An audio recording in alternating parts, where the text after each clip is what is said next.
On line number 9 here, we define the function count to 10 using the count val parm as its parameter. This function will count whatever is input to it to 10 so long as it's an integer. On line 11, we test to see if count val parm is equal to none. If it is, we print an invalid parameter statement to the user.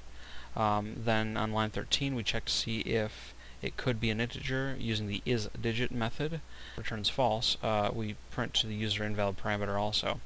Now on line 14, if the isDigit check is true, we set that count val parm value equal to the integer form of itself. Then on line 15, we check to see if that value is larger than 10. If it is, on line 16, we print that it is larger than 10. Otherwise, we initialize a blank list count set and then enter a while loop starting on line 19.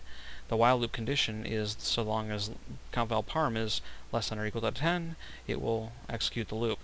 Now the loop will append the value of count val parm to count set that we initialized on line 18. Line 21 will increment count val parm by 1 each, so each iteration it increments by 1. Once this value equals 11, count val parm equals 11, it will just exit the loop and then print down here the result of the list to the user and say done counting. Now the program itself takes the user val variable as raw input from the user and then passes that to count to 10 and run. So to demonstrate this, we'll run the program with a valid integer value of 7. Should print out 7, 8, 9, 10, which it does. It says done counting.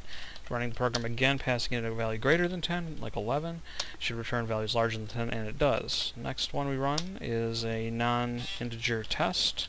This is not an integer, it returns an invalid parameter. Now to test the final thing, we uncomment line 10, which should set count val parm equal to none no matter what we put in here.